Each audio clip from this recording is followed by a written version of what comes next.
बच्चों, आज मैं आपकी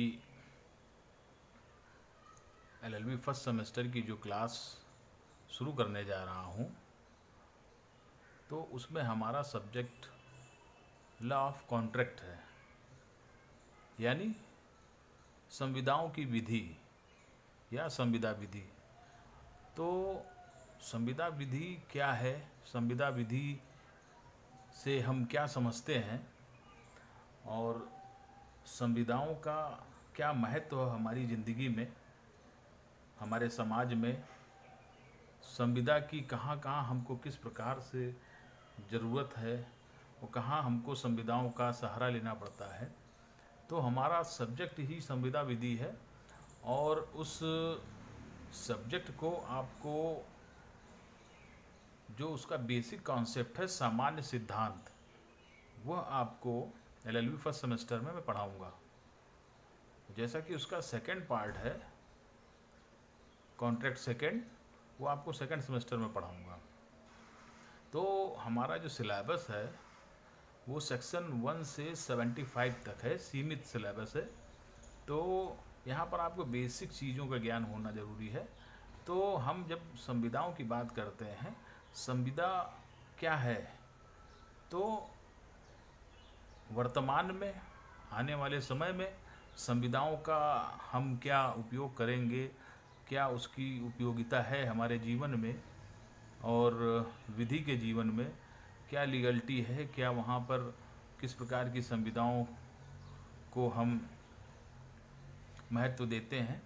उससे पहले जब हम संविदा विधि पढ़ना चाह रहे हैं और संविदा विधि हमारा एक सब्जेक्ट है, तो उसको समझने से पहले हम प्राचीन काल की ओर जाते हैं। पहले जब कोई बात हम शुरू करते हैं तो पहले उसका बैकग्राउंड जानना बहुत ज़रूरी है, और बैकग्राउंड आप तभी जान पाएंगे जब किसी चीज़ को जानने की इच्छा और रुचि रखते होंगे।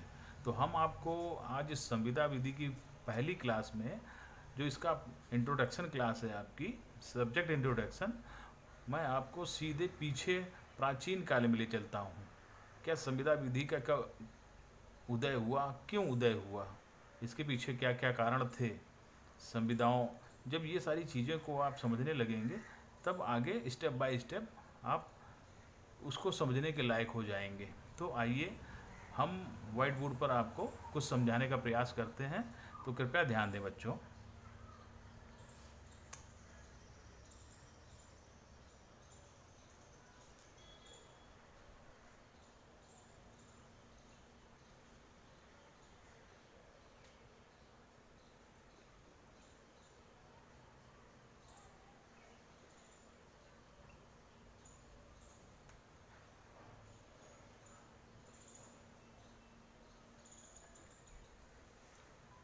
ये हमारा कॉन्ट्रैक्ट एक्ट 1872 का है, यानी 18 संविदा, कॉन्ट्रैक्ट का मतलब संविदा, एक्ट का मतलब अधिनियम। 1872 यानी 1872 को अधिनियमित किया गया, लागू किया गया। अब हम 1872 के पहले चलते हैं, उसकी बात करते हैं। संविदा की क्या स्थिति थी और क्या संविदा थी भी कि नहीं थी, क्या इसकी ज़रूरत पड़ गई हमको। आइए ध्यान दें। सबसे पहले एक बात हमें ध्यान देनी होगी।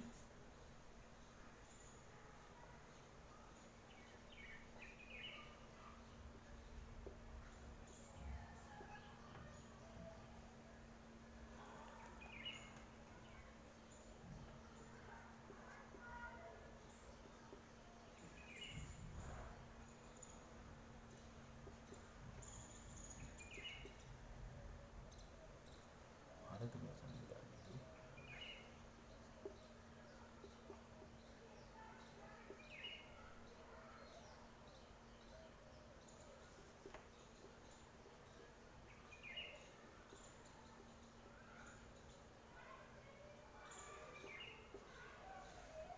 हम ये कह सकते हैं कि भारत में संविदा विधि अंग्रेज़ों की देन है।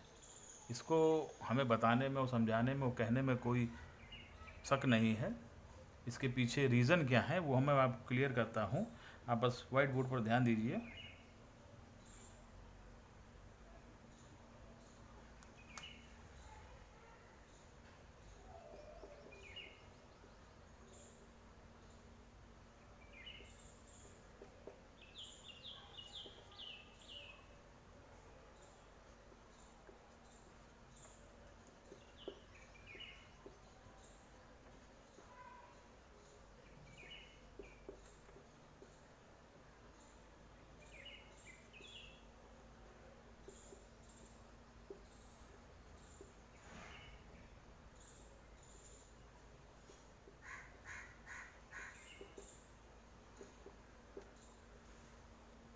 बच्चों इसको नोट भी करते चले, क्योंकि आपका सिलेबस के अंतर्गत क्वेश्चन भी आता है कि भारत में संविदा विधि का इतिहास, तो इसको आपको लिखना होगा, क्योंकि यहाँ पर 1872 से पूर्व कोई अधिनियम ही नहीं था।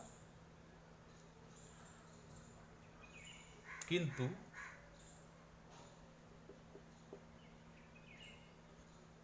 किंतु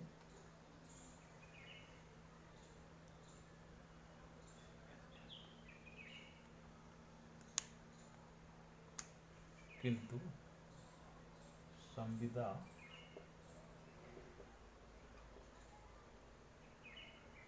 विधि के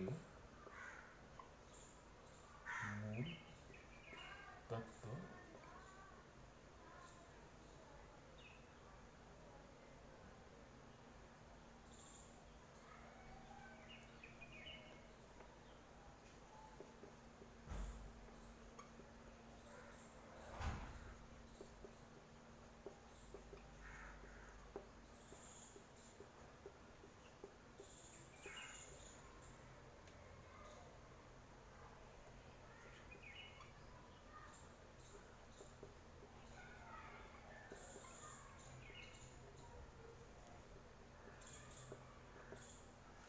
तो बच्चों, किंतु संविदा विधि के कुछ तत्व हमको हमारे जो हिंदू विधि है, प्राचीन काल में हम जब जाते हैं मनुस्मृति और जो हिंदू विधि की शाखाएं हैं, हिंदू विधि का उद्भव के आधार हैं, उनमें कहीं न कहीं हमको कुछ न कुछ संविदाओं के अस्तित्व या तत्व देखने को मिलते हैं। क्लियर? तो इसके आगे हम बढ़ते हैं। पहले क्या था?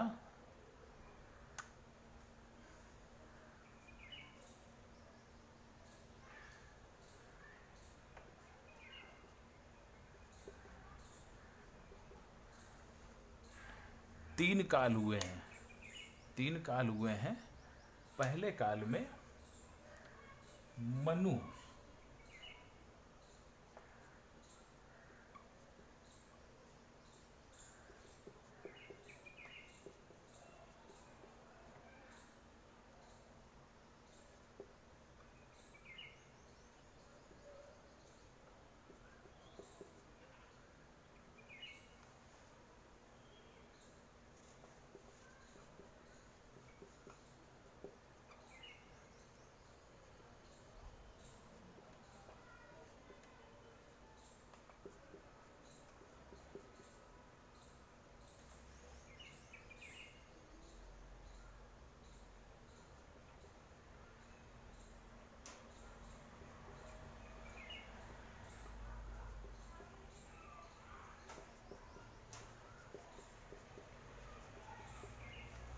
बच्चों इसको नोट करते चले।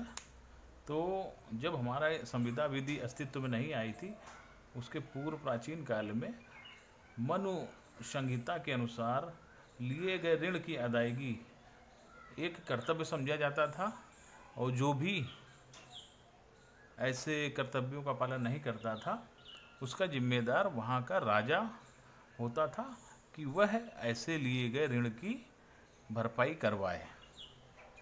कहीं न कहीं आज भी वही नियम है, वही कानून चला आ रहा है, लेकिन उसका स्वरूप बदलता जा रहा है।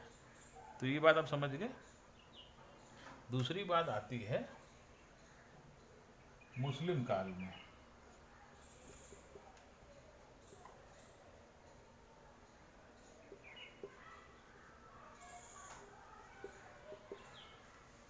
मुस्लिम काल में कहा जाता है सबसे ज़्यादा संविदा का विकास मुस्लिम काल में हुआ। कैसे हुआ? ध्यान दें।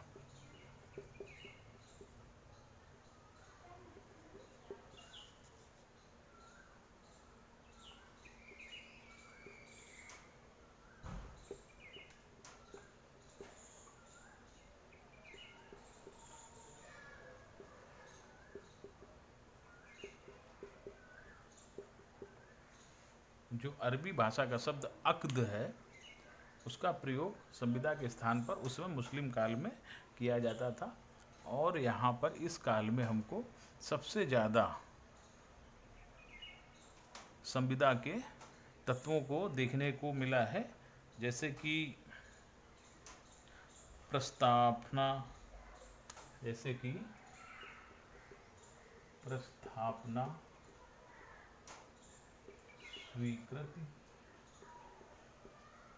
ये सब मुस्लिम काल के ही वर्ड हैं। तथा सहमति, सहमति,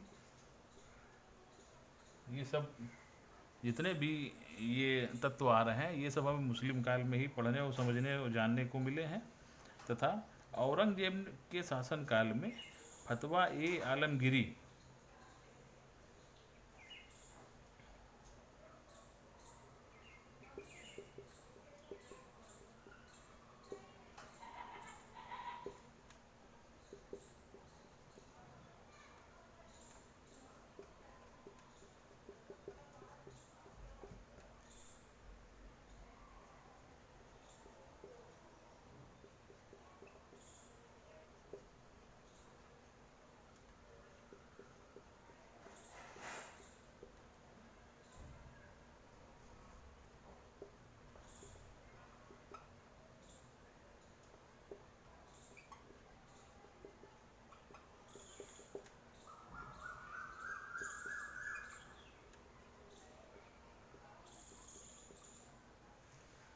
तो आप ये समझ सकते हैं औरंगजेब के शासनकाल में फतवा ए आलमगीरी की शुरुआत की गई थी, जो कि संविदा करना और संविदा के दायित्वों का पालन करने के लिए मशहूर था।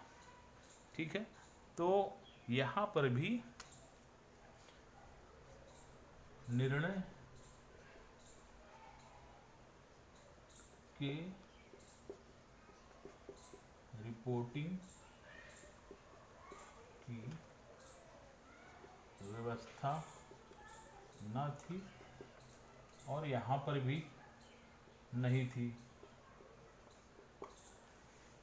ठीक है, तो इसी प्रकार हम आगे जब बढ़ते रहे तब ब्रिटिश काल आया।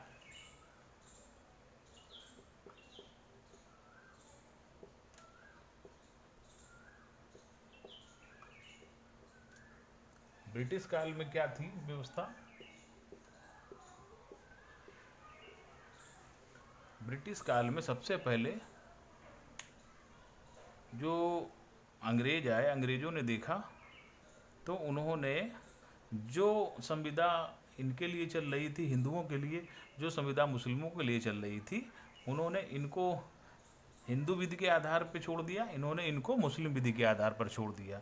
अब बात आई जब हिंदू और मुस्लिम और हिंदू आपस में जब संविधाएं किया करते थे, इस चुनौती का सामना करने के लिए इन लोगों ने एकजुट होकर सन 1872 में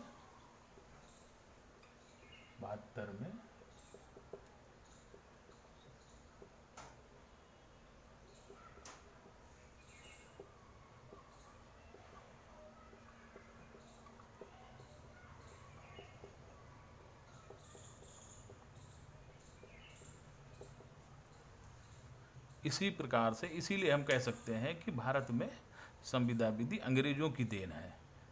तो यहाँ पर ब्रिटिश काल में अंग्रेज़ों ने बड़ा प्रयास किया, बहुत जाना समझा और देखा कि इस तरह तो व्यवस्था का कोई संचालन हो नहीं सकता है। अंततः उन्होंने बैठकर एक संपूर्ण भारतवर्ष के लिए एक अधिनियम पारित कर दिया, जो कि सन 1 सितंबर 1872 को भारत में लागू हो गया। तब से आज तक हम उसी संविदा विधि पर आधारित हैं और उसी संविदा विधि पर निर्भर हैं। तो बच्चों, आज हमारी इंट्रोडक्शन प्राचीन इतिहास के बारे में हमने कुछ जानकारी दी। नेक्स्ट क्लास में पुनः आपसे मिलेंगे, तब तक के लिए रिवाइज करते रहिए, पढ़ते रहिए। धन्यवाद।